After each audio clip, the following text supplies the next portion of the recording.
Alam mo kapatid, dinadaya mo lang yung sarili mo. Kasi kailangan magpahulma talaga tayo sa Lord. Amen? Amen! Kasi dito po, napakadaling sumabay. Kasi bakit po? Nagiging emotional naman po tayo dito eh. Ay, naiyak si sister, iiyak na rin ako. Ay, lumod si sister, luluhod na rin ako. Kailangan totoo tayong nagpapahulma at nagkarapat-dapat ng pagpapakumbaba pagdating sa harapan ng Diyos. Amen! Amen? Amen! Amen? Kung minsan nga napapaiyak na lang tayo kahit wala namang eh. Minsan, bakit ka naiyak, sister? Wala lang, naiyak lang ako.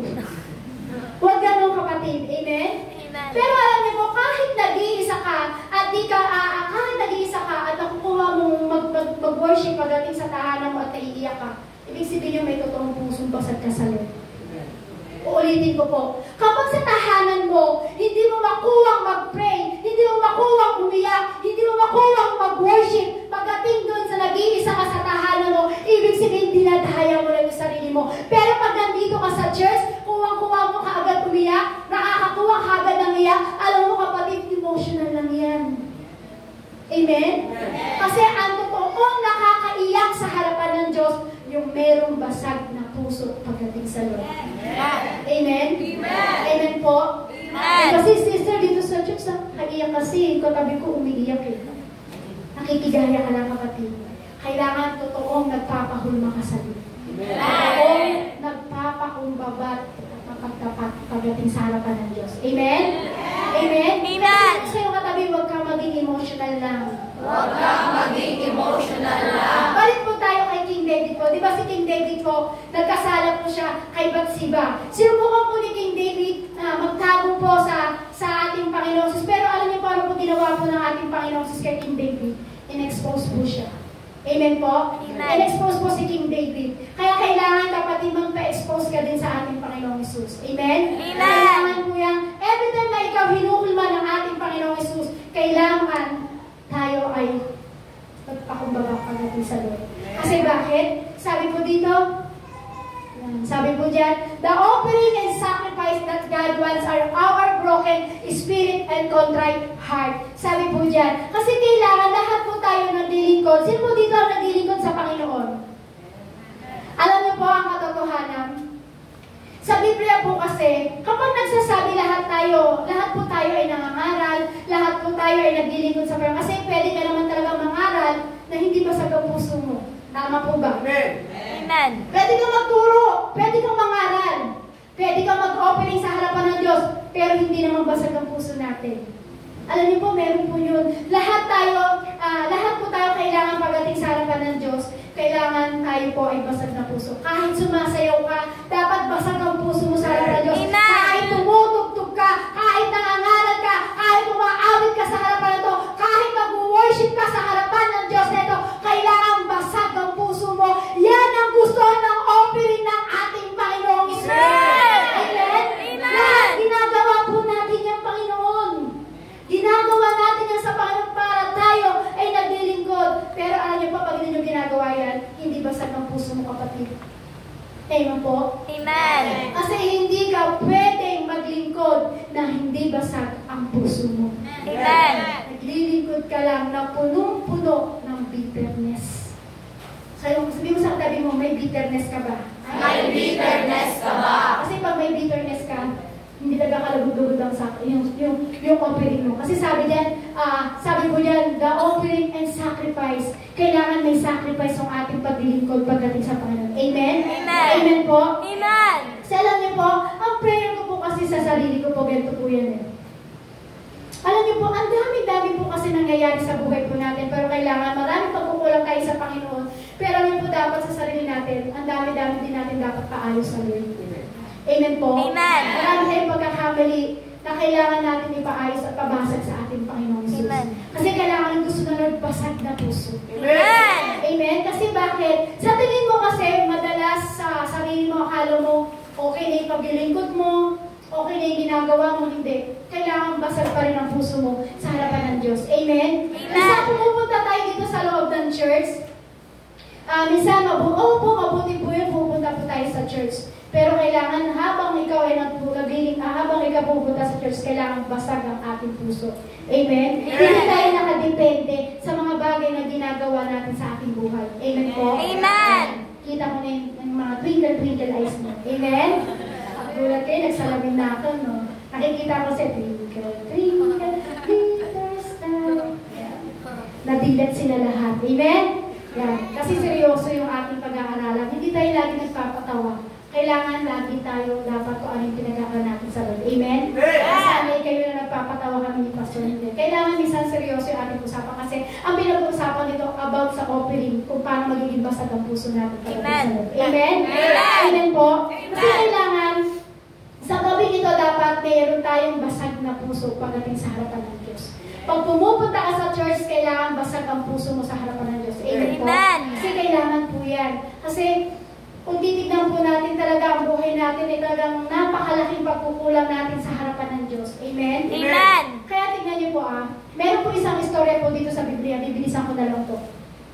Sabi po sa Marcos chapter 14 verse 3, nasabitan niya noon si Jesus sa bahay ni Simon na may ketong. Habang siya kumakain, dumating ang isang babaeng may dalang isang sisidlang alabastro na punong-puno, sabi niya alabastro, na puno ng napakamahal na pabango mula sa katas ng purong nardo. Binasag niya ang sisidlan at binuhos ang pabango sa ulo ni Jesus. Sabi po yan, ginawa ng babae, ayan po ni Mary. Sabi niya, we can never give the best until we are broken. Amen? Amen! Sabi po doon, may isang kwento po doon sa Biblia na meron pong nagbasag ng mamahaling pabango sa paanan ni Jesus. Walang iba kundi si Mary. Si Mary sa Bethania, kasi kung titignan natin, maraming Mary sa Biblia. Amen? Amen! Meron Maria Magdalena, di ba? Ayan po si Mary, siya po yung kapatid ni Lazaro. Ni Lazaro po, na siya nakagawa na nakabasag ng alabaster oil pagdating sa harapan ng ating Panginoong Hesus. Amen? Amen! Isa pong babae na pumasok, si Mary po, pumasok po siya doon sa kinalalagyan po ni Jesus at yung alabaster oil na yun, yung alabaster jar na yun, ay binasag niya. Kasi kung titignan po natin, yung alabaster oil na yan, yung alabaster jar na yan, ay napakamahal pa sa ginto. Amen? Napakamahal pa sa ginto niyang kapatid. Yung alabaster oil na yan, sobrang mahal yan, pero nakuha niyang ipahid sa paanan ni Jesus. Amen! Amen? Amen! Amen po? Amen! Ibig sabihin po yan, napakahalaga po sa taong iyon, si Jesus. Amen? Amen! Kaya nakuha niyang mag-offering ng pinakamahal sa ating Panginoong Jesus. Kaya sabi po dun sa kwento, habang ang Panginoon dun po dun ay nasa bahay po ni Simon na may ketongin po, andun po yung isang babae, pumasok, walang iba kundi si Mary. Amen po? Amen! Kaya sabi po sa John, chapter 12, 14 po, iba dito. Wait, naghang na naman siya. Yan. Ulitin ko na lang po yan. Sabi po sa John chapter 4 verse 3, hindi ko po nailagay dyan.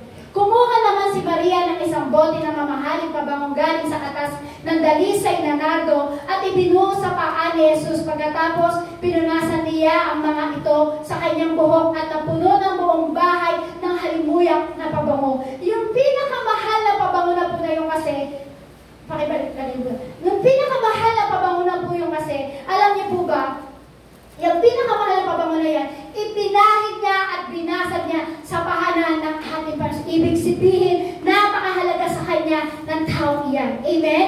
Napakahalaga sa kanya. Amen po? Kasi alam niyo po, yung alabaster oil is very expensive. Amen? Yung perfume na yan, very expensive na yan. Kaya sabi nito, puno. Kaya diba sabi, puno. Ibig sabihin, puno yan, pero binasag ni Mary. Pero alam niyo po, minsan sa buhay po natin, kung ano yung napakahalaga sa atin, hindi natin kayang basagin sa harapan ng ating Panginoon Jesus. Hindi mo masasabi may basag ka ng puso. Amen! Si Mary, punong-puno yung alabaster oil na yun.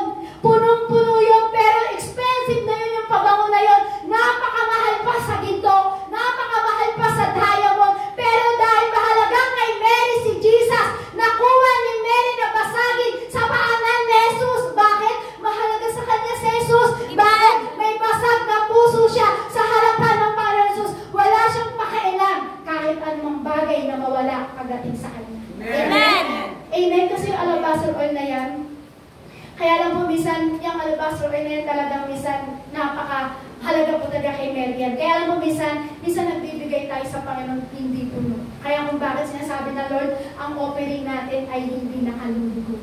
Kasi minsan nagbibigay tayo leftover lang pagdating sa Lord. Tingnan niyo po yun. Yung ginawa po ni Mary na yan, behavior attitude din po ni Mary po yan. Amen? Amen. Behavior attitude po ni Mary yan. Binasa niyo yung alabaster jar, siya po yung kapatid ni Lazaro na nakuha niyang basagin. Pero alam niyo po kasi Mary, nang namatay si Lazaro, hindi niya nakuha basagin yung pabango doon, yung alabaster jar na yun kay Lazaro. Kasi alam niyo po, yung, sa panahon po kasi nila, kapag ang patay, binubuhusan po nila, madalas ginagamit po nila yan para hindi po mag-alingasaw yung patay. Amen. Pero alam niyo po si Mary, hindi niya ginawa kay Lazaro yan na namatay. Pero nung nakita niya si Jesus, nakuha niyang basagin sa paanan ni Jesus. At pagkatapos, malimuyak ang pabango. Ang bango-bango sa lugar na yun. Higit sa lahat, pinunasan niya ang kanyang buhok, ang paanan. Amen. Dahil may basag na puso itong si Mary. Amen? Amen. Amen po? Kasi, Amen. alam niyo po, behavior attitude po ni Mary yung bagay na yun. Kaya kailangan sa paglilingkod, dapat meron kayo. We can never give the best until we are broken. Sabi po dyan. Yan sabi po, we can never give the best until we are broken. Kasi, kailangan po natin yan para ikaw ay makasunod sa ating Panginoon Jesus at meron kang offer pagdating sa Panginoon at meron kang basag na puso pagdating sa atin at ibigay mo yung the best. Amen. Ibigay mo yung the best. Kay Mary, the best yung binigay niya. Kay Mary, puno-puno. Bakit? Napakahalaga sa kanya si Jesus. Kaya napakahalaga si Jesus sa'yo. Hindi ka magbibigay ng leftover na pag-uwi sa Lord. Amen? Ibig sabihin niya, pag napakaganda pala na binibigay natin sa Lord, ibig sabihin basag na ang puso natin pagdating sa Panginoon. Amen po? Tara niyo po, pinagalit po kay Mary. Sabi po dyan, nagalit ang ilang naroon at sila'y nag-usap-usap. Bakit niya inaksaya ang pabango? Diba? Maaari ipagbili yun ng mahigit sa 300 salaping pilang at maibigay sa mga duka at pinagbilhan at pinagalitan nila ang babae. Kasi alam niyo po, kapag ikaw po ay basag ka sa harapan ng Diyos, hindi ka maintindihan ng marami. Katulad ni Mary. Kaya nagalit sa kanya, bakit niya binasag? Nakakapanghinayang naman, maaari yung ipagbili ng higit 300 salaping pilak na pwedeng ibigay sa mga dukha. Pag ikaw basag ka sa harapan ng Diyos, hindi ka maiintindihan ng marami, kapatid. Amen? Hindi ka maiintindihan na nasa paligid mo. Minsan iisipin nila, uy, nagmamarunong lang naman to. Uy, nagpapasikat lang naman to. Hindi. Kapag basag ka sa harapan ng Diyos, kahit anong napakahalaga sa buhay mo, kayang-kaya mo yung bitawan pagdating sa Panginoon. Amen po. Amen. Amen. Amen. Kasi dapat maging ganyan po tayo. Sabi po sa Marcos chapter 14 verse 69, nakikita niyo pa po. Amen. Ngunit sinabi naman ni Jesus, bakit ninyo siya ginugulo? Pabayaan ninyo siya. Isang mabuting bagay ang ginawa niyang ito sa akin. Sapagat habang panahoy, kasama ninyo ang mga dukha at anumang oras ninyong naisin ay makagagawa kayo sa kanila ng mabuti. Ngunit ako'y hindi ninyo kasama habang panahon. Ginagawa niya ang kanyang makakaya, hindi pa may binubuhusan na niya ng pabango ang aking katawan bilang paghahanda sa paglilibing sa akin. Tandaan ninyo, saan man sa buong mundo, ipangangaral ang magandang balita. Ang ginawa ng babae nito ay ipapahayag bilang pag-alaala sa kanya. Sa ibudo, kasi alam niyo po, hindi naman po, time na yun, hindi man niya makakasama ng habang panahon si Jesus eh. Kaya ginawa niya dahil mahalaga si Jesus, basag ang puso niya kay Jesus. Ano ginawa ni Mary? Binigay niya yung the best para sa Panginoong Jesus. Kaya kapatid, kapag mahalaga si Jesus sa'yo at basag ang puso mo sa harapan ng Diyos, kaya mo bang ibigay yung the best mo? Kaya mo bang ibigay yung punong-puno na meron ka? O leftover lang yan, kapatid. Masakit man po pakinggan, pero yung po ang katotohanan. Amen? Amen. Kasi si Jesus, the best yung binigay niya. Ano yung binigay ni Jesus? Binigay niya ang buhay niya nang siya'y ipinako sa krus. Bakit? Para sa ating lahat. Para maligtas tayo. Kaya ngayon kapatid, kung basag ang puso mo sa Lord, ibigay mo yung the best. Yung ayaw bitawan. Ika nga ni Pastor sa preaching niya, yung susugat sa bulsa mo. Yung susugat sa spirit ako sa Lord. No. Ibigay mo yung buhay mo sa Lord. Ibigay mo yung basag na puso mo pagdating sa Lord. Si Mary, nagawa niyang basagin yun. Ano pa bang pinipresent po yun? Ibinigay niya, ipinahayag niya anumang meron sa buhay niya. Amen. Amen. Amen. Kayang basagin. Amen po. Amen. Sabi po dito, whatever we do, if we do it for God, from our brokenness, God will make sure that it will be remembered. Sa lahat po ba ng ginawa ng Diyos sa'yo, naaalala mo ba yung kapatid? Sa lahat ba ng ginawa mo, yung out of brokenness, hindi yan kinakalimutan ng Lord. Amen. Sa lahat ng ginawa mo, hindi ka nakakalimutan ng Diyos. The best pa rin yung binigay niya sa'yo. Bakit? Kung bakit nabigay ni Jesus yung buhay niya, kasi basag ang puso ni Jesus eh. Amen. Kaya kung basag ang puso mo sa harapan ng Diyos, kaya mong ibigay yung the best mo pagdating sa Panginoon. Amen. Amen? Amen. Awit 34 verse 18, tinutulungan niya ang mga nagdurusa at di binibigo ang walang pag-asa. Kaya nga diba, pag brokenness ka, ibigay mo sa master artist mo, bubuin ka ulit. Amen. Kaya sabi, tutulungan niya ang mga nagdurusa at di binibigo ang walang pag-asa. Akala mo pag brokenness ka na, akala mo wala ka ng pag-asa, mahalaga sa Lord yun, kasi gusto ng Lord basag ang puso mo pagdating sa harapan niya. Dahil basag ang puso mo, mahalaga ka sa Lord, yun ang mahalaga sa Diyos. Basag na puso! Basag na puso! Ang mahalaga sa Diyos! Hindi mahalaga ang opening sa mundo ito! Ang mahalaga sa Diyos! Basag ang puso natin pagdating sa kanyang harapan. Pag basag ang puso mo sa harapan ng Diyos, tinutulungan ka niya, kapatid. Mga pagdurusa mo, hindi bibigyan ng Lord. Bakit ikaw walang pag-asa? May pag-asa ka. Bakit? Siya yung master artist sa buhay mo. Amen? Amen po. Sabi nga po sa Santiago chapter 4 verse 6, ngunit ang Diyos ay nagbibigay ng higit pang pagpapala, kaya sinasabi ng kasulatan, ang Diyos ay laban sa mga mapagmataas, ngunit pinagpapala niya ang mga magpakumbaba. Basahin po natin ng malakas. Ngunit ang Diyos ay nagbibigay ng higit pang pagpapala, kaya sinasabi ng kasulatan, ang Diyos ay laban sa mga mapagmataas, ngunit pinagpapala niya ang mga mapagpakumbaba. Sabi ng Lord, sabi po ng Diyos, laban siya sa mapagmataas. Kaya kapatid, pag hindi basag ang puso mo sa harapan ng Diyos, mag-pray ka! Hindi tayo makapag-amen, no? Masakit sa katotohanan. Kahit ako pinipreach ko yan, ako unang tinatamaan ng sibak ni Yahweh. Pero kailangan natin i-preach to eh. Amen. Amen? Amen.